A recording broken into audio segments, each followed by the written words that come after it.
focusing on Sweden, who are obviously your first opponents coming up on Sunday the 13th of October away. We may add as well. Got a couple of notes here, and then I'll let you unfold on Sweden. So the last time we faced them, I think I've got it as the 2020 Euros competition in 2019. That ended 36-14 to Sweden away. The best that I can get together, it looks like we are 0-3 against them all time, but don't quote me on that. Getting IFAF information is close to impossible.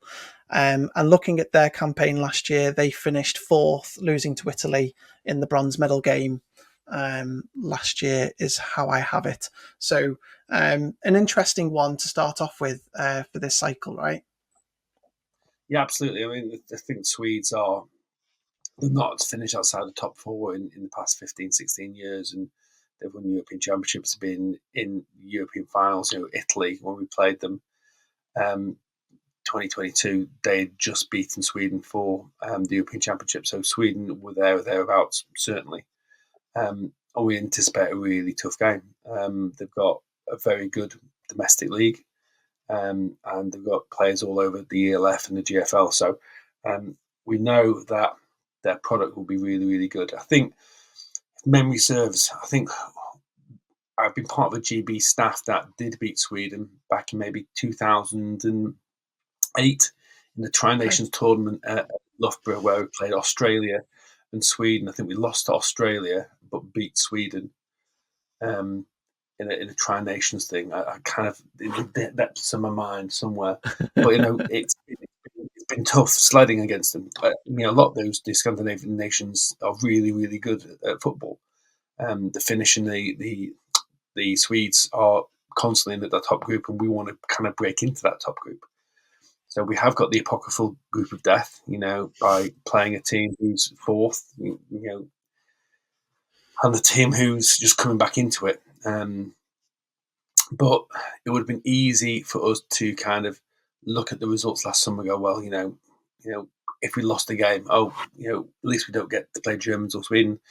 Look, the way I see it is you need to play the best to win championships and to win gold. And I'm not certainly going to shy away from any competition. And if we play Sweden now, we play them in Group A. We play Germany now, play them in Group A. It's just a testing ground. So all being well, we beat Sweden, we beat Germany, and then we'll be playing like Finland, Italy again, Austria in Pool A next year. And when it comes to battling Sweden, where do you think the test is with regards to Sweden on the field? Where are you seeing the game is either won or lost, or where you think there might be some interesting battles? Although I'm sure you're looking from a holistic approach. What should fans look out for when they watch the game? It'll be really interesting to see what they do. Like I said, Sweden have just added a new coach, and they've just been in camp, and they've been working hard on developing what they're building. I see a lot of comparisons to where Sweden are now to where we were 2 years ago, in that they've got a new young coach. They're trying to put together something on the field and develop a program. I think that, again, it's cliche to say, isn't it? But it's going to be winning and loss in the trenches. I think we've got a really good defensive front, a really exciting defensive front, and across the board will be hard to move the ball on. We are missing a couple of linebackers, but if we get a good push up front, that'd be really good. And I think, again, our offensive line is something really special. So it's a cliche to say if we win the ball well. Football's two things: it's blocking and tackling. If we block better and we tackle better, then we're going to win the game. Everything else is just showboating. So I feel good. A lot of the players who've been with the program for a while now, have been in the previous iterations of the squad, have said, whenever they play Sweden, it's like, they know it's challenged, they know it's a battle, and that's what we've been planning for. So we're not complacent, we're not going into it with our eyes closed. Our eyes are wide open. We know what the challenge is going to be, and we're just trying to plan for every eventuality. And now every wide receiver and DB turns off the pod because they're just showboaters. It's just padding stats, isn't it? Yeah, no. As someone who's played on the defensive line and appreciates good line play.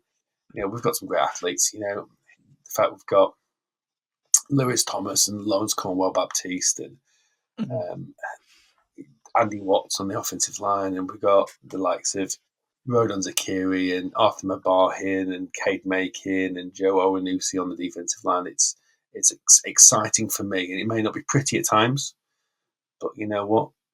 That's football. Got to see lots of them at Brit Bowl a couple of weeks ago, didn't we? We were on that London Warriors front seven, which was a delight to watch.